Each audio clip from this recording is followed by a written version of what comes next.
Hey guys, sorry, I was just checking to make sure the camera was going to stay because it's kind of precarious, but anyway, I have a very belated Friday Reads for you guys tonight. I really hope that this uploads before, say, midnight or so.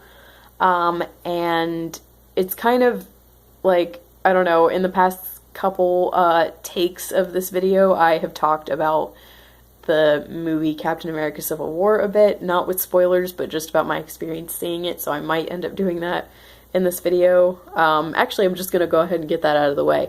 I saw Captain America Civil War today, and it was amazing. I was gonna see it tomorrow, and then I was very impatient and changed my mind, and that was a fantastic decision because I saw it when it wasn't too crowded because I was able to see it at like a 2 o'clock showing, and it was before all the little kids were out of school, so it wasn't that crowded, and it was amazing. And I cried twice. I'm one of those weird people who cries during superhero movies, but it's because I love these characters so much. There was a scene towards the beginning, no spoilers, where I cried, and then there was a scene towards the end that was like a bit of a catalyst, and so like I started crying during that scene, and then I kept crying for like 10 minutes. So it wasn't like hardcore, like gross crying, it was just like tearing up kind of crying, but it was still like, oh, it was emotional because I love these characters so much. But yeah, it was amazing. And talking, kind of connecting that with my Friday reads, I read half of Civil War today. Well, actually, technically 75%, but only about 50% before the film. Because I went early and got tickets way ahead of the showtime I was going to. So then I started Civil War, and I was hoping to finish it beforehand. That did not happen, but it turns out it really didn't matter because I just need to learn by now and remember that Marvel Cinematic Universe and Marvel Comic Universe are two completely different entities.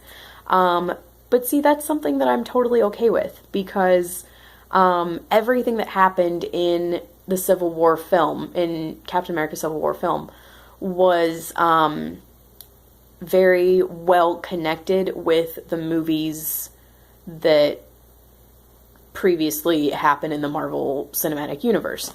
So it doesn't matter really that they changed stuff from here. Sorry, there's a dog next door and he barks like a lot. So sorry about that if you could hear it. But there was one major difference from this to the film that I really didn't care for. It has to do with this character right here. That's all I'm gonna say. But it was the only one that really, really drove me nuts. All the other differences, I was just like, oh, well, that's fine because it makes complete sense in relation to the other films, so that's fine. And the good thing is, I started reading this and I love it a lot, and I still loved the movie just as much. Like, I wasn't being all nitpicky and weird about, like, well, why did they change this, and why isn't this happening? Except for the one change that happens with him.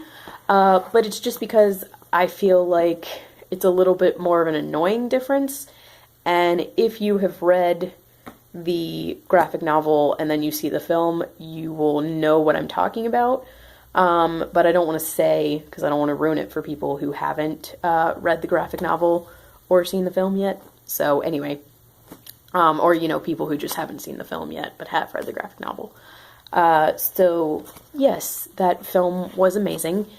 And after seeing it, I really was in a, like, Scarlet Witch / Vision mood.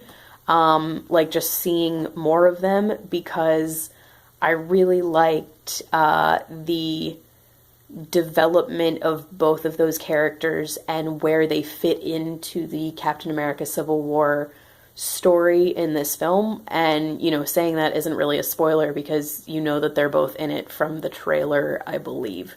Or you at least do from, like, the movie posters. So, yeah, I really wanted to see more of them. So I got Age of Ultron out of Redbox because it's one of the 4 Marvel movies that I still don't own that I really need to. I currently don't own Age of Ultron, Ant-Man, Guardians of the Galaxy, or Captain America Winter Soldier. The 2 of those that are probably more of a top priority are Age of Ultron and Cap 2. Ant-Man and Guardians, I really enjoyed both of them, but just not as much as the other 2. So, yes. Anyway, so I got, not Winter Soldier, Age of Ultron out of Redbox, and that's currently on pause on my TV. So I'm actually probably going to finish that, and then finish reading Civil War. And I was also very much, like, seeing Civil War and then getting ready to watch Age of Ultron. I just really want to read more graphic novels that feature Scarlet Witch as well as Vision, and actually Quicksilver as well. So, which that doesn't really have anything to do with Civil War, but anyway. So I'm going to read House of M, because I really just finally want to get around to this, and, you know, it's perfect, because I'm in kind of a Scarlet Witch and Quicksilver mood, as well as Vision, but I don't really know if he's even in this one. I need to find out what some Vision-centric graphic novels are in the Marvel Universe and get those. So, yes, those. And then earlier I I basically just listened to a Poirot short story.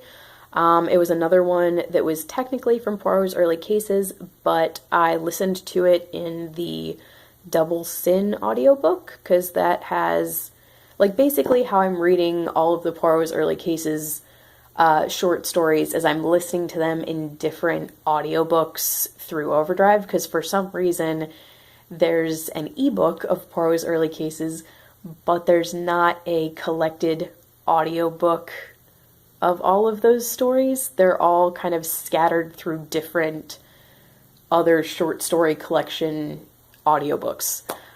So far I've listened to all of them that are in Underdog, and I just got Double Sin out, and what was the other one I just got out? Three Blind Mice and Other Stories. And the one that I listened to in Double Sin today was Double Clue, which I think I've heard before. I know I've seen the adaptation quite a few times, so I know the story really well, but I also think I have listened to it before. And I really enjoyed that. And then I might read another story in Reader I Married Him, edited by Tracy Chevalier. I haven't read any of these today, but I have read 3 so far. And I think what's going to happen with this book is I'm going to have to, what was I going to say? I want to rate all of the stories individually, and then I'm kind of going to add them all up and just calculate the average for how I feel about the overall book. Because so far I really have had very different feelings about each of the 3 stories that I've read. My favorite of the 3 so far has been Grace Poole, Her Testimony. The 3 that I've read are My Mother's Wedding by Tessa Hadley, Luxury Hour by Sarah Hall. I was going to say Susan Hall. And then Grace Poole, Her Testimony by Helen Dunmore. So yes, I've had very different feelings about them, but I really liked the Grace Poole one. And yeah, I'm gonna kind of continue on with this slowly. And then my weekend reads, I'm going to maybe just read like 1 or 2 of these. And my primary focus this weekend is going to be finishing Lark Rise by Flora Thompson and also Oliver Twist by Dickens. That's going to be 18 hours worth of listening / reading, so I don't think I'll be able to fit that much into the next 2 days, but I'm gonna just make it my goal to have both of those finished maybe by like Monday night. I think that's a good way to go because I just have a couple social things this weekend where I don't think I'll be able to get 18 hours of reading done. So yeah, we'll see. But anyway, thank you guys so much for watching. Sorry this was kind of long. Let me know what you think of any of these. Let me know if you're going to see Civil War. I'm sorry if I said anything spoilery. I don't think I did. I tried very hard not to. I think I just said things that were already in the trailer and the posters and stuff. So yes, thanks so much for watching, and I will talk to you guys later. Bye.